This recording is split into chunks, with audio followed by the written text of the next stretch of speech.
paz, meus queridos irmãos. Olha, nós aqui no nosso encontro diário, no nosso canal Jornada da Leitura da Bíblia. Vamos avançando a nossa leitura para cumprir a agenda de mais este dia. Já estamos no capítulo 25 do livro de Números e vamos dar continuidade à nossa leitura. Que Deus nos abençoe no nosso momento devocional de leitura. Preparados aí no seu cantinho, no seu momento? Deus nos abençoe e vamos à leitura de hoje. Números capítulo 25. Quando os israelitas estavam acampados no Vale das Acácias, os homens começaram a ter relações com as mulheres moabitas. Elas convidavam o povo para as festas que eram feitos sacrifícios aos seus deuses. E os israelitas tomavam parte nos seus banquetes e adoravam os seus deuses. Assim, os israelitas se reuniram para adorar o deus Baal-peor, e por isso o Senhor Deus ficou muito irado com eles e disse a Moisés: reúna os chefes do povo de Israel e os enforque diante de mim, em plena luz do dia. Assim a minha ira contra o povo de Israel acabará. Moisés disse aos chefes: cada um de vocês mate os homens da sua tribo que foram adorar o deus Baal-peor. Moisés e todo o povo estavam chorando em frente da tenda do Senhor. Então um dos israelitas levou uma mulher midianita para dentro da sua barraca na presença de Moisés e de toda a gente. Quando Finéias, filho de Eleazar, o neto do sacerdote Arão, viu isso, levantou-se e saiu da reunião. Ele pegou uma lança, seguiu o homem, entrou na barraca e enfiou a lança na barriga dele e da mulher. E assim acabou a epidemia que havia entre os israelitas e que já havia matado 24.000 pessoas. Então o Senhor Deus disse a Moisés: Finéia fez com que terminasse a minha ira contra o povo de Israel. Finéias é como eu, não tolera a adoração de outros deuses além de mim. Por causa do que Finéias fez, eu na minha ira não destruí os israelitas. Portanto, diga-lhe que faço agora com ele uma aliança de amizade. Ele e os seus descendentes sempre serão sacerdotes, porque ele não deixou que os israelitas adorassem outro Deus além de mim, e assim conseguiu que fossem perdoados.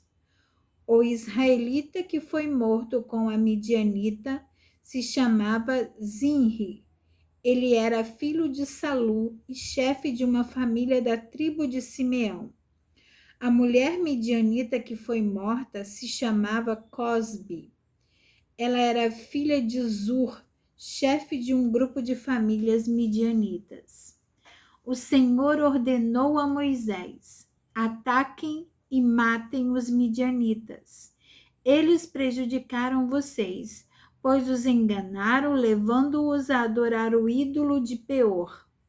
E também os enganaram no caso de Cosbi, filha do chefe midianita, que foi morta no tempo da epidemia que houve no Monte Peor. Números capítulo 26.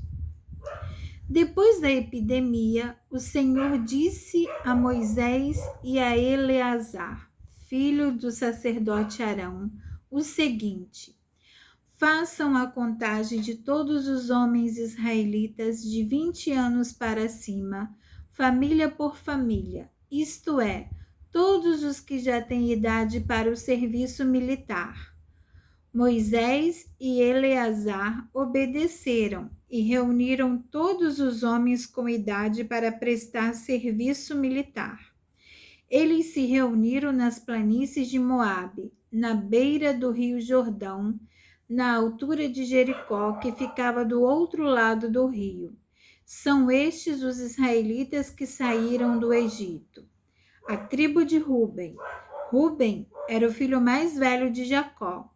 Os grupos de família de Enoque, Palu, Esrom e Carmim. Desses grupos de famílias foram contados 43.730 homens.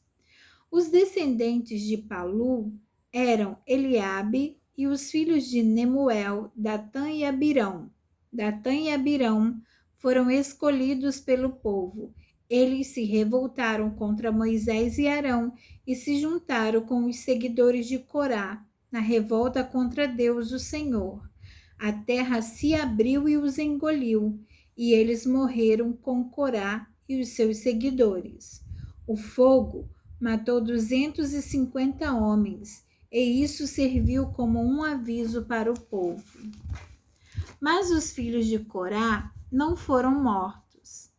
A tribo de Simeão, os grupos de famílias de Nemuel, Jamim, Jaquim, Zera e Saul.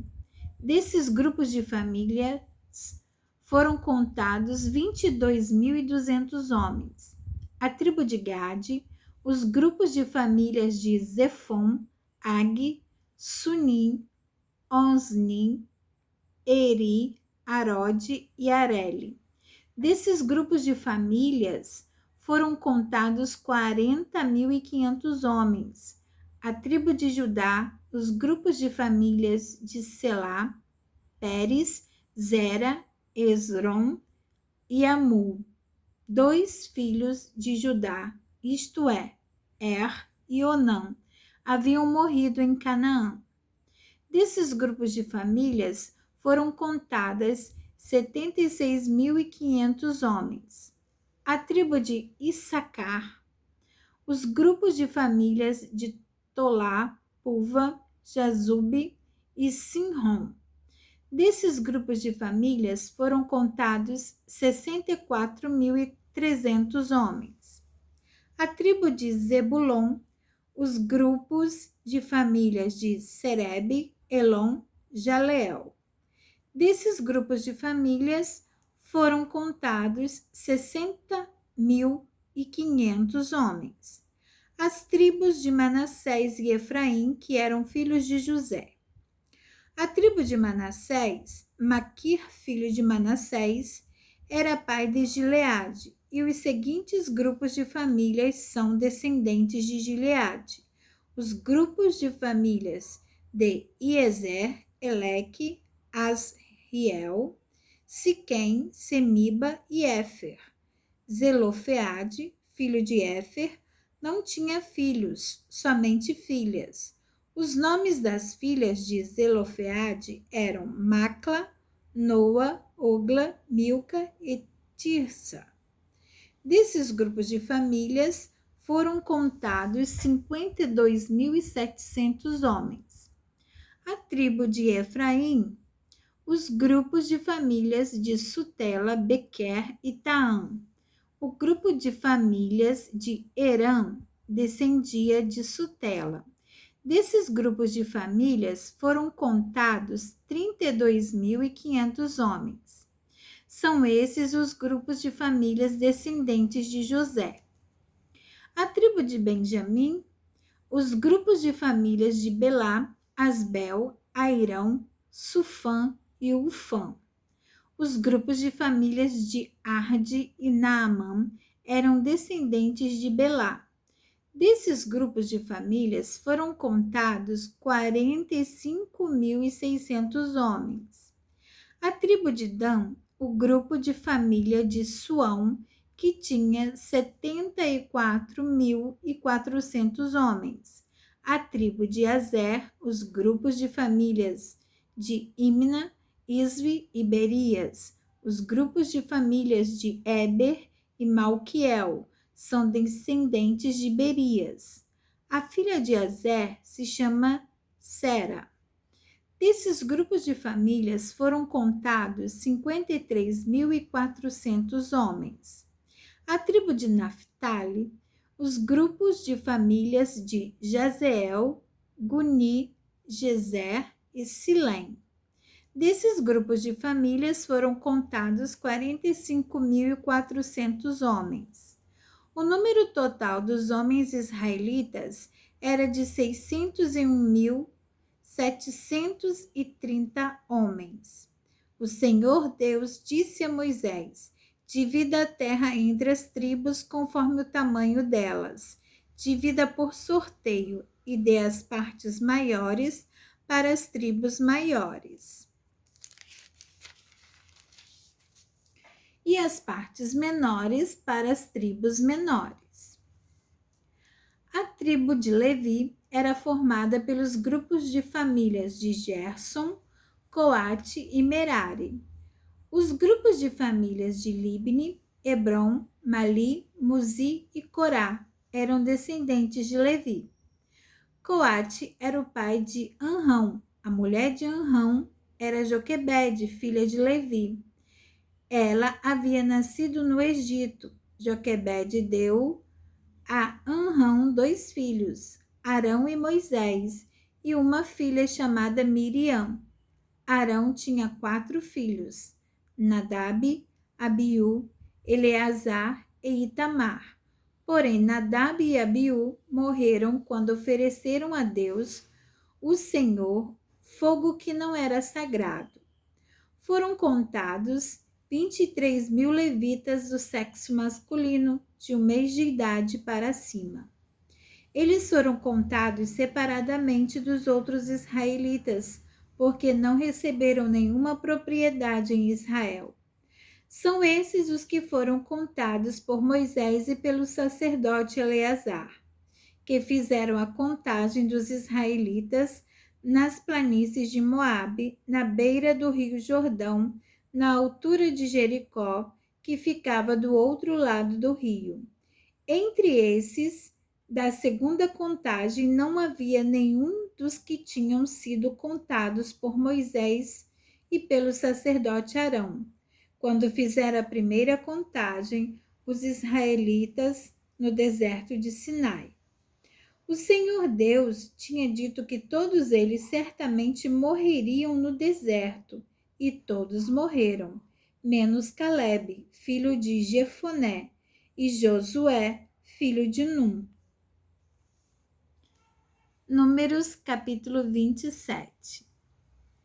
Na tribo de Manassés havia 5 irmãs que se chamavam Macla, Noa, Ogla, Milca e Tirsa. Eram filhas de Zelofeade e descendentes diretas de Éfer, Gileade, Maqui, Manassés e José. Elas foram falar com Moisés, com o sacerdote Eleazar, com as autoridades e com todo o povo na entrada da tenda sagrada. Elas disseram: o nosso pai morreu no deserto e não deixou filhos homens. Ele não estava entre os seguidores de Corá, que se revoltaram contra Deus, o Senhor, mas morreu por causa do seu próprio pecado. Não é justo que o nome do nosso pai desapareça do meio do seu grupo de famílias, só porque não teve nenhum filho homem. Dê uma propriedade para nós entre os parentes do nosso pai. Moisés levou o caso delas ao Senhor, e o Senhor disse: o que as filhas de Zelofeade estão pedindo é justo. Você deve dar a elas uma propriedade entre os parentes do seu pai. A herança do pai deve passar para elas. Diga ao povo de Israel que quando um homem morrer sem deixar um filho homem, a filha deverá herdar a propriedade dele. E se não tiver filhas, então a sua propriedade deverá ser dada aos irmãos dele. Porém, se ele não tiver irmãos, a sua propriedade deverá ser dada aos irmãos do seu pai. Se também o pai dele não tiver irmãos, A sua propriedade deverá ser dada ao parente mais chegado da sua família, para que tome posse dela. Os israelitas devem obedecer essa lei, como eu, o Senhor, tenho ordenado a você, Moisés. O Senhor Deus disse a Moisés: suba esta serra de Abarim e venha à terra que estou dando, e veja, a terra que estou dando aos israelitas. Depois de a ter visto, você morrerá, como aconteceu com seu irmão Arão, porque vocês dois se revoltaram contra a minha ordem no deserto de Zim, quando todo o povo se queixava contra mim em Meribá. Vocês não quiseram reconhecer diante deles o meu santo poder. Meribá é uma fonte que existe em Cádiz, no deserto de Zim. Então Moisés disse o seguinte: ó Senhor, que dás vida a todos, indica um homem que possa guiar o povo e comandá-lo na batalha, para que a tua gente não seja como ovelhas que não têm pastor. O Senhor disse a Moisés: chame Josué, filho de Num, que é um homem competente, e põe as mãos sobre ele. Assim você estará dando a ele uma parte da sua autoridade, para que todo o povo de Israel obedeça a ele. Faça com que ele fique diante do sacerdote Eleazar e diante de todo o povo, e ali você o apresentará como aquele que vai ficar no seu lugar. Ele dependerá do sacerdote Eleazar, que lhe ensinará a minha vontade por meio do Urim e do Tumim. Deste modo, Eleazar guiará Josué e todo o povo de Israel em tudo o que tiverem de fazer. Moisés obedeceu à ordem de Deus, o Senhor. Ele fez com que Josué ficasse em frente do sacerdote Eleazar e diante de todo o povo. Como o Senhor havia ordenado, Moisés pôs as mãos sobre a cabeça de Josué e o tornou o seu sucessor. Amém. Glória a Deus. Assim, irmãos, concluímos nosso devocional de leitura de hoje. Deus nos abençoe. Meditamos na palavra do Senhor. Que o Espírito Santo fale em nossos corações. Precisamos ser guiados e orientados pela palavra de Deus. E assim como era Moisés, precisamos pedir sempre ao Senhor a direção, a instrução sobre o que devemos fazer, como devemos fazer, para que a sua obra não sofra e para que possamos deixar o nosso legado neste mundo. Que Deus abençoe a cada um de nós, sejamos revestidos com o poder e autoridade do Senhor, para que nossas vidas estejam firmadas na rocha eterna que é o Senhor. Deus abençoe a todos e até amanhã, se assim Deus nos permitir. A paz do Senhor e um grande abraço fraternal. Amém?